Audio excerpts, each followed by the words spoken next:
क्या मौजूदा सरकार अपने खिलाफ उठने वाली आवाजों को दबाने में माहिर है दुष्यंत साहब? देखिए, ये बहुत ही पेचीदा सवाल है। सरकार ने ऑलरेडी प्रयत्न चालू कर दिए हैं। जैसे जयशंकर जी ने अपने सब डिप्लोमेट्स को लिखा कि ये फॉरेन मीडिया जो आवाज उठा रही है उसको आप काउंटर करिए। अब ये क्या हमारी जिम्मेदारी, अगर हमारी मीडिया नहीं बोल रही है और फॉरेन मीडिया बोल रही है, जो आवाज उठा रही है, इंटरनेशनल कम्युनिटी में जो अवेयरनेस ला रही है, क्योंकि इंटरनेशनल प्रेशर बहुत इंपॉर्टेंट होता है। आज ये खाली म्यांमार में इंटरनेशनल प्रेशर से सरकार के ऊपर दबाव बढ़ाना जरूरी नहीं है, हिंदुस्तान में इतना भी जरूरी है। अगर हिंदुस्तान दुनिया की सबसे बड़ी डेमोक्रेसी है तो वर्ल्ड की एक इंटरेस्ट है इसमें, वर्ल्ड का एक इंपॉर्टेंट रोल है कि हिंदुस्तान की डेमोक्रेसी अच्छी तरह से बनी रहे और हिंदुस्तान के लोगों को न्याय मिलता रहे, हिंदुस्तान के लोगों के फंडामेंटल राइट्स प्रोटेक्ट होते जा रहे हैं।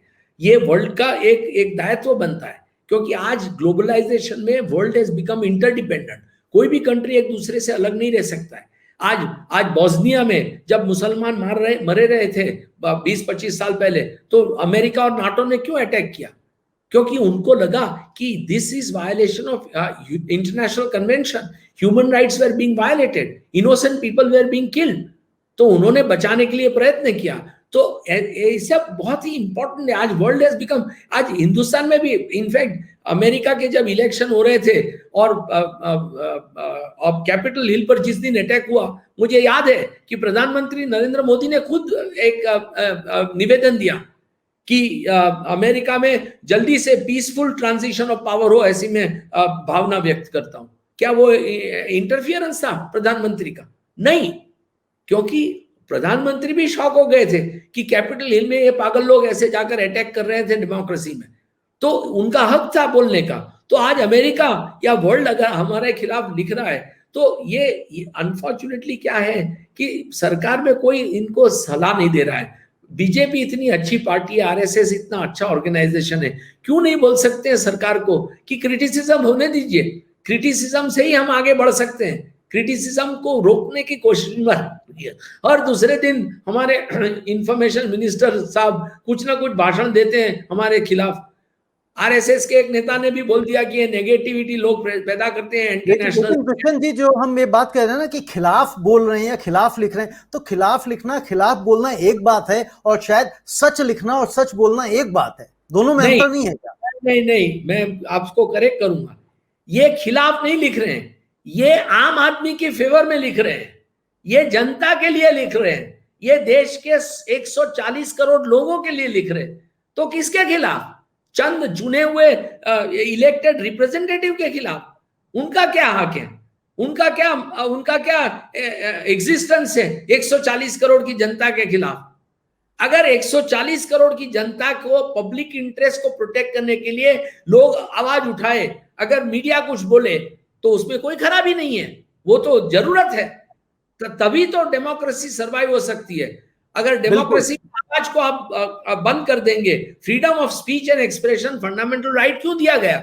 हमारे कॉन्स्टिट्यूशनल फ्रेमर्स एक जबरदस्त लोग थे, अंबेडकर साहब और उनके कलीग्स, इंक्लूडिंग सरदार पटेल साहब, पंडित नेहरू साहब, ये सब लोग इतने जबरदस्त लोग थे कि उन्होंने एक एक चीज को देखा, एक एक हक को, मूलभूत हक को उन्होंने डिस्कस किया और मूलभूत हक को हमें दिया, क्योंकि ये जानते थे कि फ्यूचर में कोई भी सरकार इन मूलभूत हकों का नुकसान कर सकती है, उनको छीन सकती है। तो ये और इसीलिए जुडिशरी को, खास करके सुप्रीम कोर्ट और हाई कोर्ट को ये जिम्मेवारी दी उन्होंने कि भाई आप यहां वॉचडॉग की तरह रहना और आप लोगों के मूलभूत हक का संरक्षण करना। तो ये सब दुष्यंत जी, जो अभी आपने पहले वाले प्रश्न को पेचीदा बताया, और बट जो मैं प्रश्न पूछने जा रहा हूं ये मुझे पेचीदा लगता है क्योंकि मैं इसकी डेफिनेशन कभी समझ नहीं पाया। बट हो सकता है कि ये प्रश्न आपको इजी लगे और आप हमें समझा पाए कि अच्छे दिन किसको कहते हैं और कब आएंगे। देखिए, अच्छे दिन कहना बहुत, ये देश बहुत ही कॉम्प्लेक्स देश है। इस देश में 140 करोड़ में से मेरे ख्याल से on an average, if you take normal decent existence, उस हिसाब से 100 करोड़ लोग गरीबी की रेखा के नीचे जी रहे हैं। अब ऐसे समय में हमारा सबका एक दायित्व बनता है कि इन लोगों को गरीबी की रेखा से उठाए, उनके लिए हम कुछ आज देखिए, खाना पीना, रहना, कपड़े पहनना, एजुकेशन करना, ये तो एक बेसिक चीज है। अगर ये हम नहीं दे सकते अच्छी तरह से इन 100 करोड़ लोगों को, तो हमारा क्या हक है कि हम अपने आप को एक वर्ल्ड की लार्जेस्ट डेमोक्रेसी बताएं और बोले कि हमारे देश में अच्छे दिन है। ये अच्छे दिन तो कहने की बात ही नहीं बनती है। तो ये ये बहुत, मैं आपको एक दाखला देता हूँ कि ये हमारे नीति आयोग के जो वाइस चेयरमैन आए थे अमेरिका से, मैं उनका नाम भूल गया, प्रोफेसर साहब कोलंबिया के, मोदी साहब लाए थे 2014-2015 में, पांगड़िया, मिस्टर अरविंद पांगड़िया साहब, बड़े इंटेलेक्चुअल है, very great economist in the world. उन्होंने एक पेपर लिखा था अपनी कॉलेज में। उन्होंने बोला कि 2004 से लेके 2011 में हिंदुस्तान ने गरीबी के सामने जबरदस्त प्रोग्रेस किया और 140 मिलियन लोगों को, 14 करोड़ लोगों को वो गरीबी की रेखा के ऊपर ला सके। और उन्होंने बोला कि इसका पूरे विश्व ने कोई नोटिस नहीं किया, और चाइना ने जब 100 मिलियन लोगों को 20 साल के बाद 70 और 90 के बीच ऊपर लाए, तो पूरे वर्ल्ड ने चाइना को बोला कि आपने जबरदस्त प्रोग्रेस किया। तो ये जानना बहुत जरूरी है कि ये सब ये सब पब्लिक रिलेशंस के लिए ठीक है, अच्छे दिन, बट आम आदमी के लिए अच्छे दिन है नहीं, पिछले भी नहीं थे, पीछे भी नहीं थे, आगे भी आना बहुत मुश्किल है। जब तक हम सब मिलके, forgetting our political differences, forgetting our religious differences, forgetting our status differences, forgetting our caste differences, forgetting our gender differences, अगर एकजुट होकर अगर हम काम नहीं करेंगे इस देश के लिए, तो मुश्किल है कि हम कभी भी अच्छे दिन ला सकते हैं।